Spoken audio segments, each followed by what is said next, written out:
आज के इस वीडियो में क्लास 10 का एक्सरसाइज 10.1 बताने वाले हैं। यानी कि इस चैप्टर का नाम है वृत्त और वृत्त से संबंधित दो प्रमेय है। प्रमेय 10.1 और 10.2। तो प्रमेय के बारे में पहले समझ लीजिए, उसके बाद एक्सरसाइज 10.1 बताएंगे। तो देखिए, पहला प्रमेय है वृत्त के किसी बिंदु पर स्पर्श रेखा स्पर्श बिंदु से जाने वाली त्रिज्या पर लंब होती है। ऐसा एग्जाम में पूछ सकता है, ठीक है। सिद्ध करें, तो इसको हम प्रूफ कर देते हैं कि स्पर्श बिंदु पर जो त्रिज्या खींची जाती है वह स्पर्श रेखा पर लंब होती है। तो कैसे होती है यह देखिए। तो इसके लिए सबसे पहले एक वृत्त बना लिए। केंद्र मान लिए O है।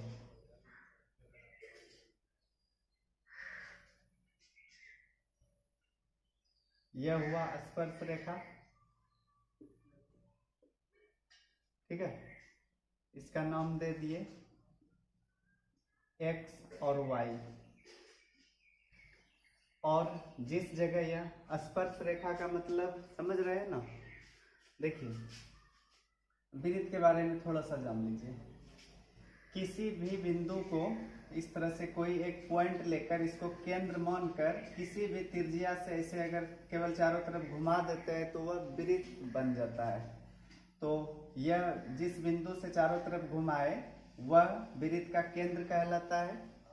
और इसको वृत्त के किसी भी बिंदु से मिला देंगे तो केंद्र और वृत्त पर के किसी बिंदु की दूरी को त्रिज्या कहा जाता है। और यह जो चारों तरफ जो गोलाकार भाग है इसको परिधि बोलेंगे। यह बीच वाला भाग क्षेत्रफल कहलाएगा, ठीक है। तो एक वृत्त किसी कागज पर 3 भाग में उस कागज को बांटता है। एक हुआ वृत्त के बाहर वाला भाग, एक यह परिधि, और दूसरा तीसरा होगा वृत्त के अंदर वाला। तो त्रिज्या समझ लिए। स्पर्श रेखा देखिए क्या होता है। वृत्त के को बाहरी रूप से किसी एक बिंदु पर स्पर्श करते हुए एक रेखा खींचेंगे तो यह वृत्त की स्पर्श रेखा कहलाती है, ठीक है। और किसी वृत्त को 2 बिंदु पर काटते हुए अगर ऐसे कोई रेखा खींचते हैं तो इसको छेदक रेखा कहा जाता है, ठीक है। और वृत्त के किसी भी 2 परिधि पर के 2 बिंदु को आपस में अगर मिला देते हैं तो वह वृत्त की जीवा कहलाती है। और वृत्त की सबसे बड़ी जीवा यहाँ पर बीचों बीच होगा, इसी जीवा को, सबसे बड़ी जीवा को वृत्त का व्यास बोलेंगे। और यह अगर व्यास है तो नीचे आधा वृत्त होगा, ऊपर भी आधा वृत्त। तो आधा वृत्त पर बना कोण समकोण होता है। यह सब ऑब्जेक्टिव के लिए याद रखना है, ठीक है ना। तो इस तरह से स्पर्श रेखा का मतलब समझ गए ना। वृत्त को बाहरी रूप से किसी एक बिंदु पर स्पर्श करते हुए एक रेखा खींचेंगे, उसको ही स्पर्श रेखा बोला जाता है। मान लेते यहां पर स्पर्श कर रही है X Y, यह वृत्त का केंद्र O हुआ। और भी ऑब्जेक्टिव के लिए आगे एक्सरसाइज में भी कुछ सवाल दिया है, वह उस समय समझा देंगे फिर। तो पहले इस प्रमेय को समझ लीजिए। मान लेते हैं इस P पर स्पर्श करती है यह रेखा इस वृत्त को, और जब O को P से मिला देंगे तो यह वृत्त की त्रिज्या होगी। तो इसको प्रूव करने के लिए थोड़ा सा लिख लेते हैं। माना कि O केंद्र वाला एक वृत्त है जिस पर एक्स वाई एक स्पर्श रेखा खींची गई है जो वृत्त को बिंदु P पर स्पर्श करती है। समझ गए ना। O केंद्र वाला एक वृत्त है जिस पर एक्स वाई एक स्पर्श रेखा खींची गई है जो वृत्त को बिंदु P पर स्पर्श करती है। और OP वृत्त की त्रिज्या है, तो सिद्ध करना है कि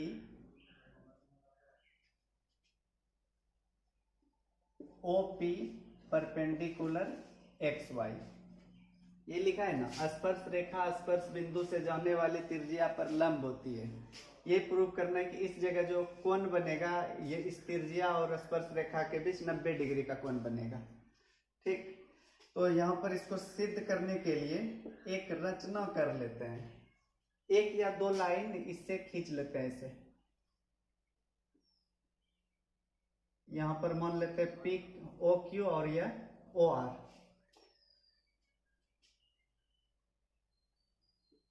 OQ तथा OR खींचा, इतना सा रचना में लिख लिए। समझ गए?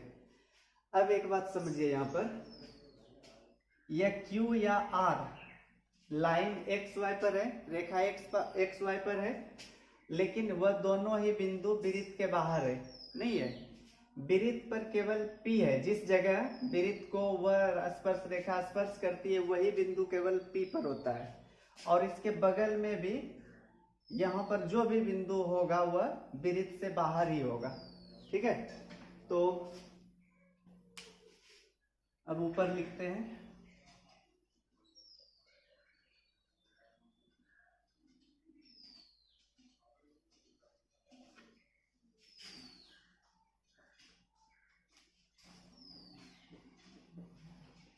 परमाणु। चूंकि बिंदु Q तथा R वृत्त के बाहर स्थित है ना। जब वृत्त के बाहर है तो OP से बड़ा होगा, OQ या OR। देखिए OP तो त्रिज्या है, यह त्रिज्या यहाँ से यहाँ तक ही है, उससे उतना बड़ा हो रहा है, तो इसका मतलब OP से यह OQ या OR दोनों ही बड़ा है। इसलिए OQ ग्रेटर देन OP तथा OR ग्रेटर देन OP। ठीक, यह कथन रेखा XY पर बिंदु P के अलावे प्रत्येक बिंदु के लिए सत्य है।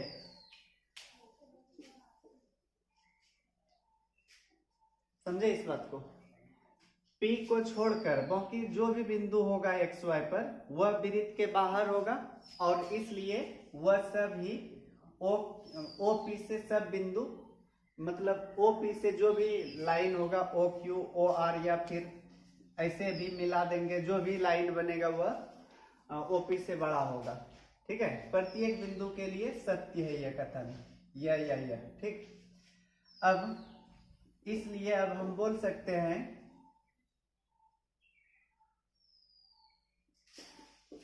बिंदु O से रेखा XY की न्यूनतम दूरी OP है, इसलिए OP परपेंडिकुलर XY। ऐसा क्यों हो गया? क्लास 9 में आप लोग पढ़े होंगे, जैसे मान लीजिए यह कोई रेखा है,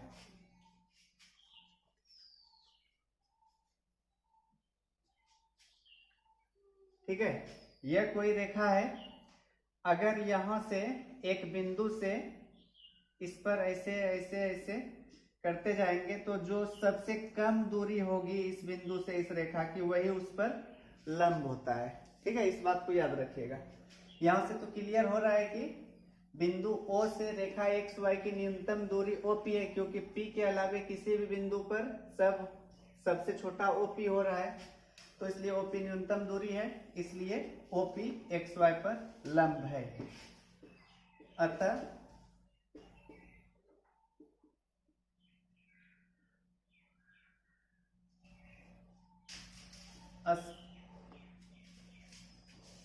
लिख सकते वो प्रमेय को यहां लास्ट में,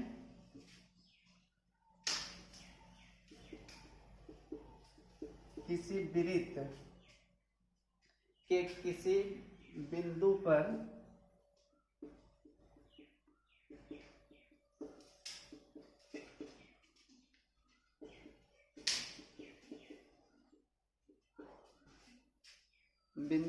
स्पर्श रेखा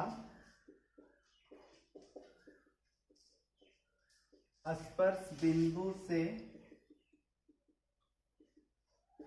जाने वाली त्रिज्या पर लंब होती है। प्रूव्ड। समझ गए ना? लिख लीजिए इसको।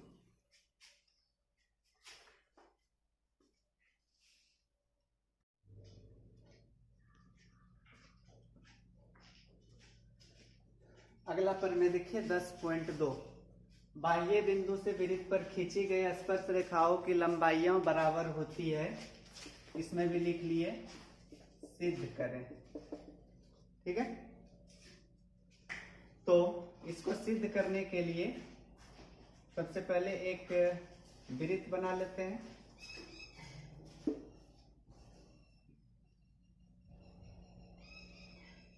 यह मान लेते बाहरी बिंदु है, यह वृत्त का केंद्र है।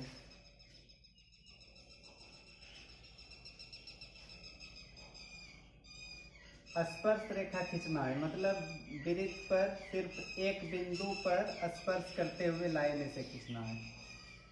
ठीक, यह केंद्र मान लिए O, बाहरी बिंदु मान लिए P, और दो स्पर्श रेखा है, तो एक तरफ मान लेते हैं वृत्त को A पर स्पर्श करती है और दूसरे तरफ B पर स्पर्श करती है।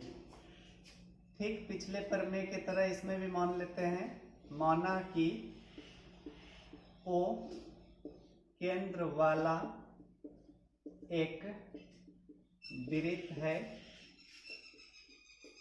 जिस पर बाहरी बिंदु P से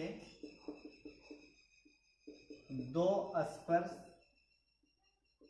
रेखाएं PA तथा PB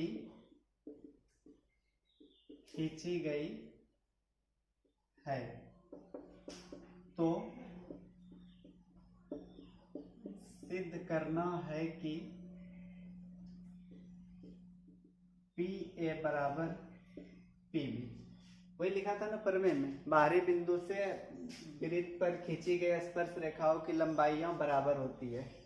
तो बाहरी बिंदु P से PA और PB दो स्पर्श रेखा खींचे हैं, दोनों को बराबर सिद्ध करना है। तो पिछले क्वेश्चन के तरह, पिछले प्रमेय की तरह इसमें भी रचना करते हैं। तीनों बिंदु को O से मिलाते हैं ऐसे। ठीक है, OA, OP तथा OB को मिलाया। लिखिए इतना।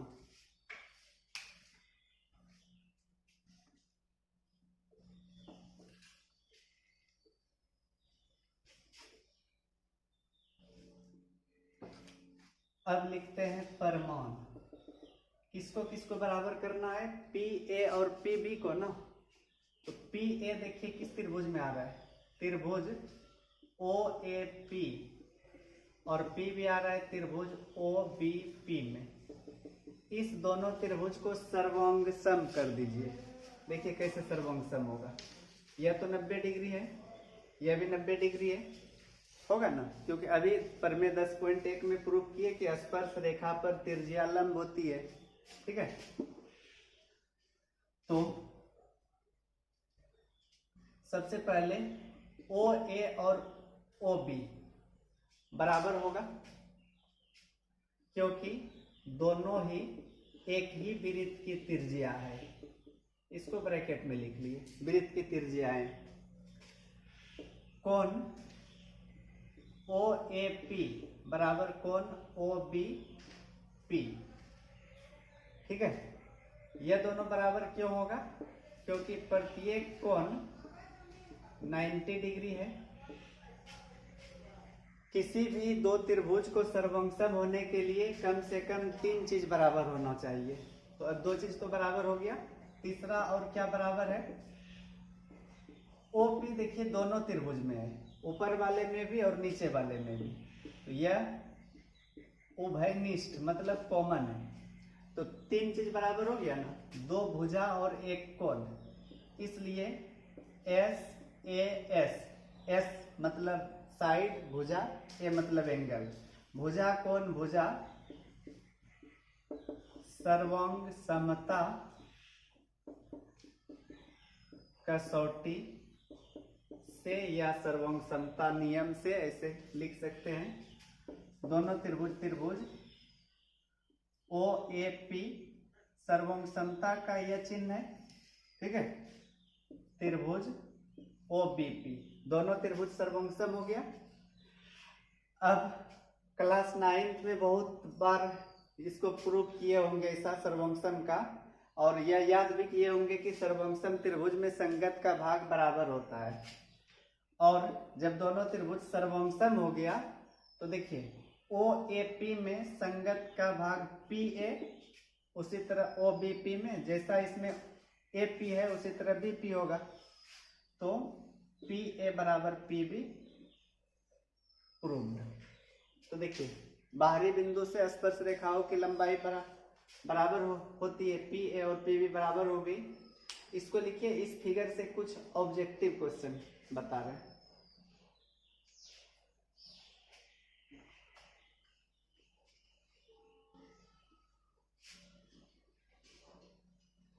देखिए इस फिगर से ऑब्जेक्टिव क्या क्या रह सकता है।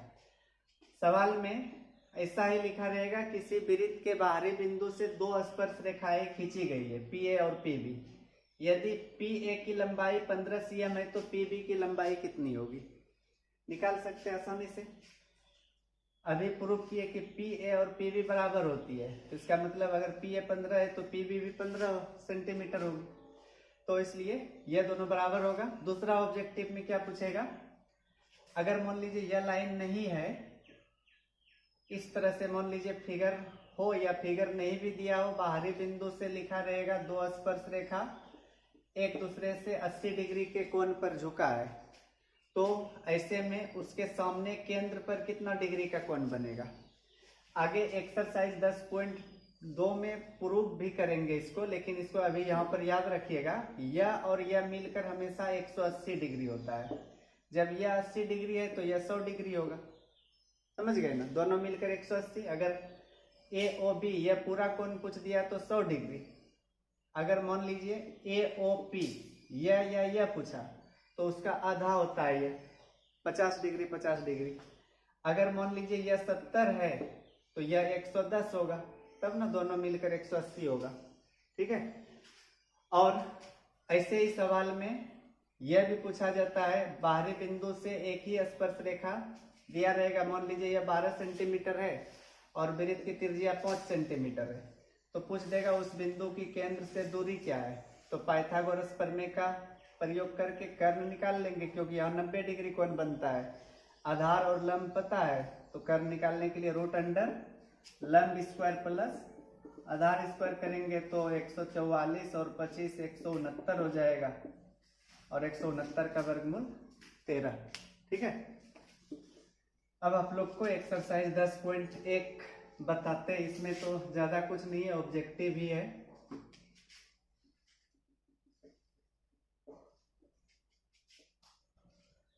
देखिए पहला क्वेश्चन है, एक वृत्त की कितनी स्पर्श रेखाएं हो सकती है? एक वृत्त की कितनी स्पर्श रेखाएं हो सकती हैं? ठीक है, डायरेक्ट आंसर लिखेंगे क्योंकि ऑब्जेक्टिव है, केवल यह बताना है कितनी स्पर्श रेखाएं होती हैं। जैसे मान लीजिए यह एक वृत्त है, यहां से एक स्पर्श रेखा खींच लिए, ऐसे खींच दिए, ऐसे खींच दिए, गिन नहीं सकते कितनी स्पर्श रेखा होती है, तो आंसर क्या होगा? अनगिनत, या बोल सकते हैं अनंत। समझ गए ना? एक वृत्त पर अनंत स्पर्श रेखाएं होती है। अगर ऐसा पूछता एक वृत्त पर कितनी समांतर स्पर्श रेखाएं होती है, जैसे यह एक स्पर्श रेखा है, इसके समांतर तो एक ऐसे ही लिख सकते हैं, बीच में तो नहीं ले सकते हैं, बीच में लेने का मतलब यह स्पर्श नहीं हुआ, छेदक रेखा हो गया। तो इसलिए समांतर स्पर्श रेखा की संख्या 2 होती है। अगर इधर से खींचते हैं तो इसके समांतर इधर ही होगा, तो ऐसा रहता तो 2 आंसर होता। 2 का पहला क्वेश्चन देखिए, लिखा है रिक्त स्थानों की पूर्ति कीजिए। किसी वृत्त की स्पर्श रेखा उसे डैश बिंदुओं पर प्रतिच्छेद करती है। डायरेक्ट आंसर लिख लेते हैं, बुक से आप लोग देख लीजिएगा क्वेश्चन, हम समझा देते हैं इसको। किसी वृत्त की स्पर्श रेखा, यह मान लेते वृत्त है, यह एक स्पर्श रेखा ऐसे स्पर्श करते हुए, किसी वृत्त की स्पर्श रेखा उसे डैश बिंदुओं पर प्रतिच्छेद करती है। स्पर्श रेखा तो केवल एक बिंदु पर स्पर्श करती है, स्पर्श करना या प्रतिच्छेद करना यहाँ पर एक ही बात हुआ, तो केवल एक बिंदु पर स्पर्श करती है या प्रतिच्छेद करती है। ठीक है, आंसर होगा 1। दूसरा है वृत्त को 2 बिंदुओं पर प्रतिच्छेद करने वाली रेखा को डैश कहते हैं। यह मान लीजिए वृत्त है, एक बिंदु यहाँ पर, एक बिंदु यहाँ पर, 2 बिंदु को ऐसे प्रतिच्छेद करवा दिए, तो ऐसी रेखा को क्या बोलेंगे? छेदक रेखा। किसी वृत्त को 2 बिंदुओं पर प्रतिच्छेद करने वाली रेखा को छेदक रेखा कहा जाता है। तीसरा है एक वृत्त की डैश समांतर स्पर्श रेखाएं हो सकती है, तो ये पूछ दिया। समांतर जो अभी कुछ देर पहले बताए, समांतर स्पर्श रेखा की संख्या 2 होती है।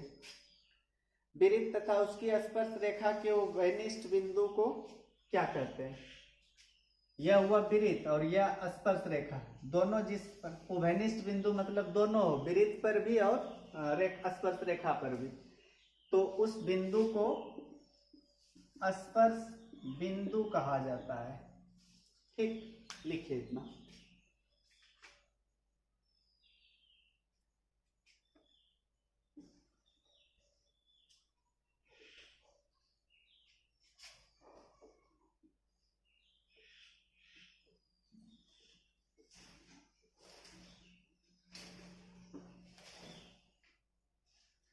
तीसरा क्वेश्चन भी है, ऑब्जेक्टिव है। 5 सेंटीमीटर त्रिज्या वाले एक वृत्त के बिंदु P पर स्पर्श रेखा PQ केंद्र O से जाने वाली एक रेखा से बिंदु Q पर इस प्रकार मिलती है कि OQ बराबर 12 cm PQ की लंबाई है।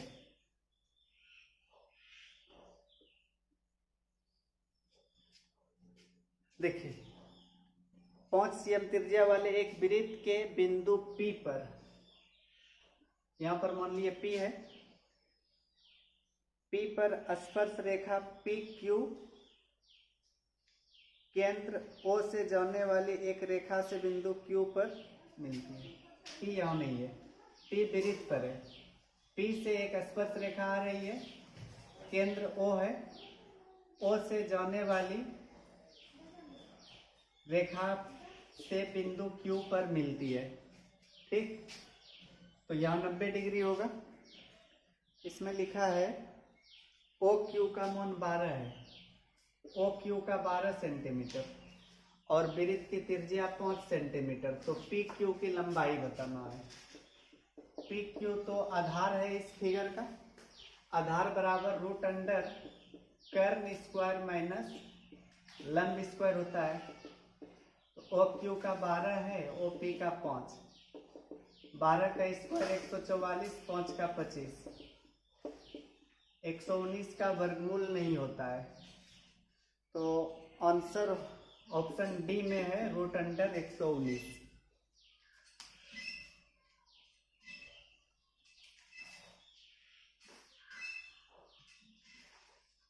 चौथा और लास्ट क्वेश्चन है इस एक्सरसाइज का। एक वृत्त खींचिए और दो एक दी गई रेखा के समांतर दो ऐसी रेखाएं खींचिए कि उनमें से एक स्पर्श रेखा हो तथा दूसरी छेदक रेखा हो। यह एक तरह से रचना का सवाल हो गया। रचना करने का रहा है। एक वृत्त खींचिए, किसी भी त्रिज्या का पहले एक वृत्त खींच देना है।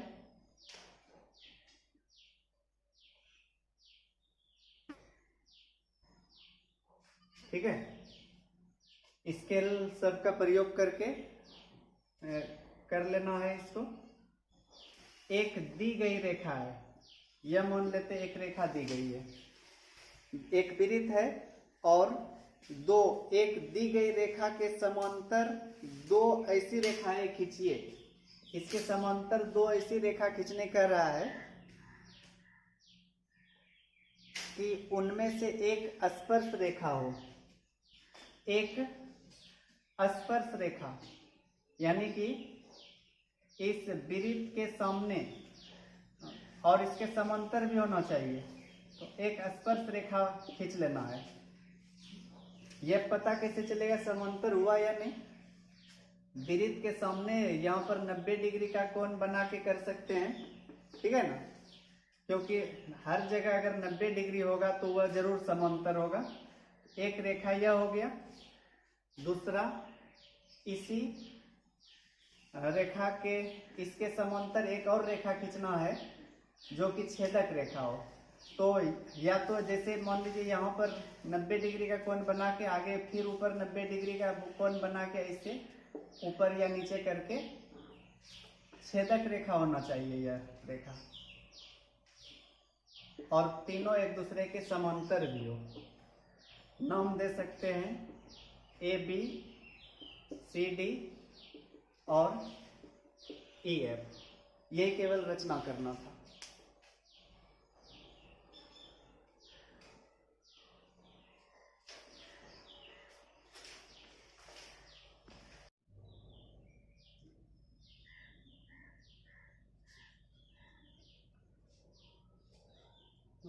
एक्सरसाइज 10.1 समाप्त हो गया।